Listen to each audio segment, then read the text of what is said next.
Let's take a look at what's going on in the tropics across the Western Pacific today. First, I do want to let you know, check out the Patreon in the link down below. I truly appreciate everybody's been helping out lately. I got some new graphics coming in the near future, but it cost money to set that up, and it just would be a huge relief if you guys could help me out so I can keep doing these updates, but not only that, but make them that much better. High pressure and control, though, across the Western Pacific. I do have a few areas we're watching, though. That little what's left, I would say, of creasing over Mindanao. It's actually more out towards the Sulu Sea at this time. A little tropical wave south of Guam that is worth watching because some of the models actually picking up on that spinning up, and it could eventually impact the Philippines. But for now, I think the big topic is just the remnant rainfall over there. I mean, look at eastern Mindanao. This is the last 24 hours. 293 millimeters reported out there. Casigordon at 139. That's in southeast Luzon.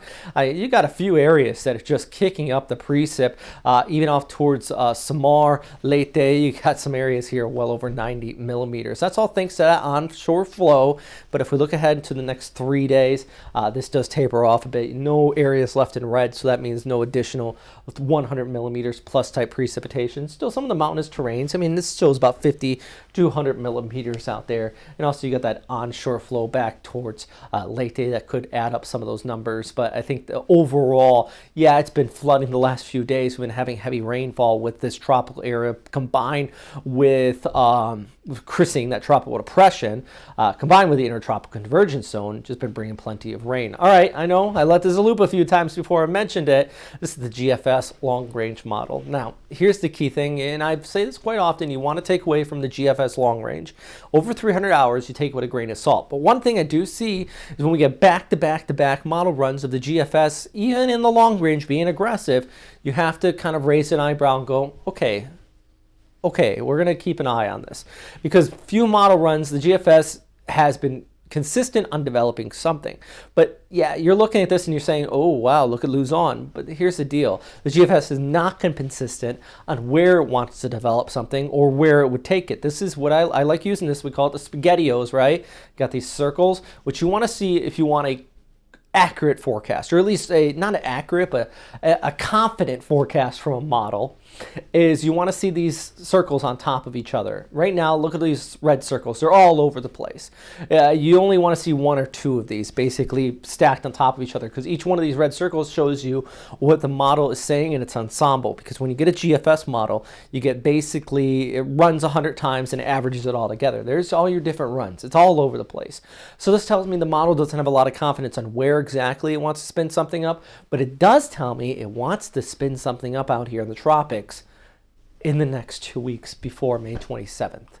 That's what it does tell me. So this was one of the runs. It was showing something like this compared to the last one I just showed you. I'm not going to share this on Facebook. I did share this, actually, I should say, on Facebook, but not without context. The context is, you see this, what does it mean? Well, GFS over 300 hours out is not reliable. It doesn't tell us where something would happen, but it does tell us the tropics could be active as we look ahead in the month of June. And even later part of May. I mean, we still get systems here in May.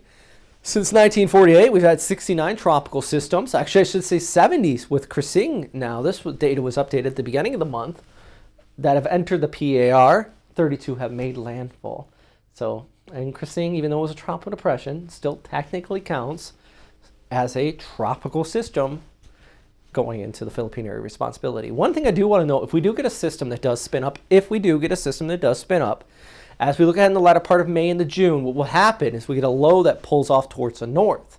And I'm looking way ahead, and this is almost hypothetical, but there is a decent possibility. It would, see, we have counterclockwise rotation. It would turn on that southwest monsoon and start to increase not only rainfall for the Philippines, but also the Vietnam, Cambodia, Thailand. You'll start to see those increased showers out there as well. And you'll be looking at, just more rain, cooler temperatures too. So once we get into the wet season, those temperatures drop down.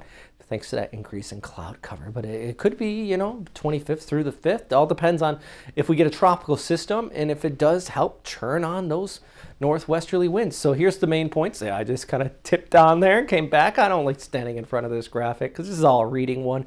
Mostly dry with some isolated afternoon showers, basically across the tropics. Long-range tropics need to be watched, though, just because of that.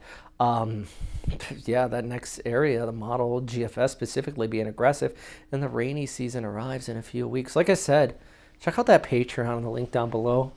Thank you very much for everybody's been helping me out with that. I truly appreciate it. I got a bunch of new people that have been coming on. Angela, thank you, Angela. David, Jim, Adam, Ron, Tammy, Harley, man. Hey, I don't care what you name your handle. As long as you're donating, it truly helps out a lot. So thank you very much, guys. $2, $6, maybe even $10 a month if you feel very generous. If you can't donate, just hit that subscribe button. That helps too. I know right now it seems pretty simple, but once we get in the typhoon season, it's going to be tremendous amount of assistance. All right. As always, thanks for watching and stay safe out there. Bye.